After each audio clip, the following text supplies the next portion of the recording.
Start out by drawing a line down through the center of your paper or violin. I'm using violin. You may have seen people using a similar thing for interfacing when they're sewing. This is like that, only it doesn't have any fusible backing. So you draw that line in through the middle and draw another one at right angles across here. That's where you're going to line up the toe of the cutout that you've done previously. Below this line, you measure 1/2 inch or 1.5 centimeters. That's so you've got some movement ease at the end of your foot, so your toe doesn't bang up against the end of the moccasin. Then you get the cutout that you did previously.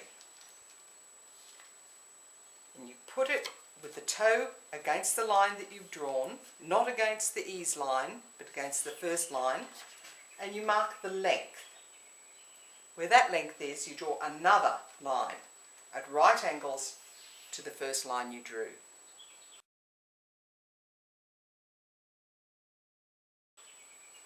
You can mark in the shape of the foot later on, but don't do it yet. Now you remember we took a measurement which was around Keith's foot. We've divided the number that we got in half, and we're going to measure that distance from the centre line out. It was 13.5 centimetres or 5.5 inches. This is not an exact conversion, but it's close enough that it's not worth quibbling about the difference. Measure that distance from the centre line and mark that point. Then draw another line, drawing the lines you've previously drawn. Repeat that process on the other side.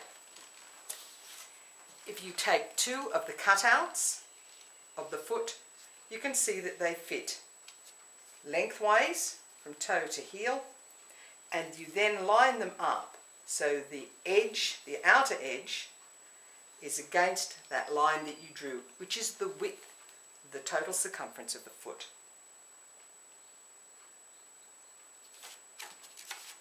You now have a rectangle, which is the length of the foot and the width of the foot, with ease for the toe and the heel marked in.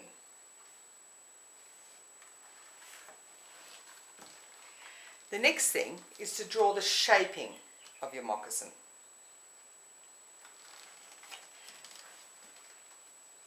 For this sort of measuring, I use a tool that looks like this. You may have one of them. If it's a gentleman doing this, you might find that your wife has one, either in her knitting or sewing kit.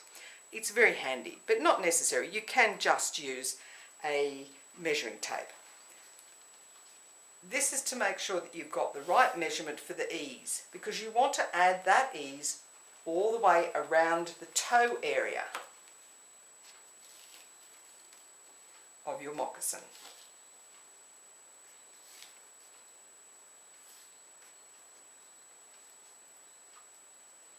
Now when we get to the edge, it's going to be straight up, so you don't have to mark so many lines.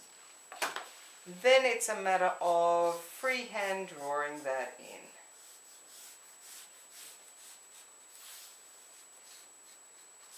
You can adjust the line later. Now you can repeat that process on the other side, but you can just do it for half and then fold your pattern and cut it out, whichever suits you. Some people like to see the whole thing, some people are happy to work with half a thing. Because of the design of this moccasin, it curves in to the centre as well.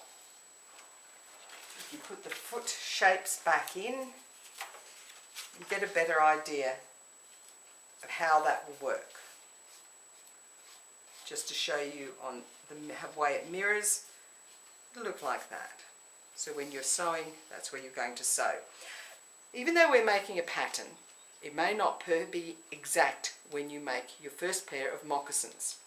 If you find you make adjustments to the leather to make the fit suit you better, remember to go back and mark those changes on your pattern so you don't have to go through the same process when you make a second pair of moccasins. This moccasin has a heel flap. Keith's already shown you that in the construction phase. You just mark that in, and it goes in for the depth of the ease.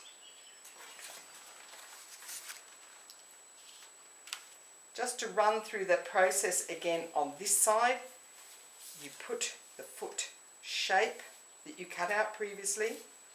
You can mark around it. You don't need to mark the back because that's a straight line. And then you sketch in your ease. You can measure exactly, or if you're really used to doing it, you can just eyeball it.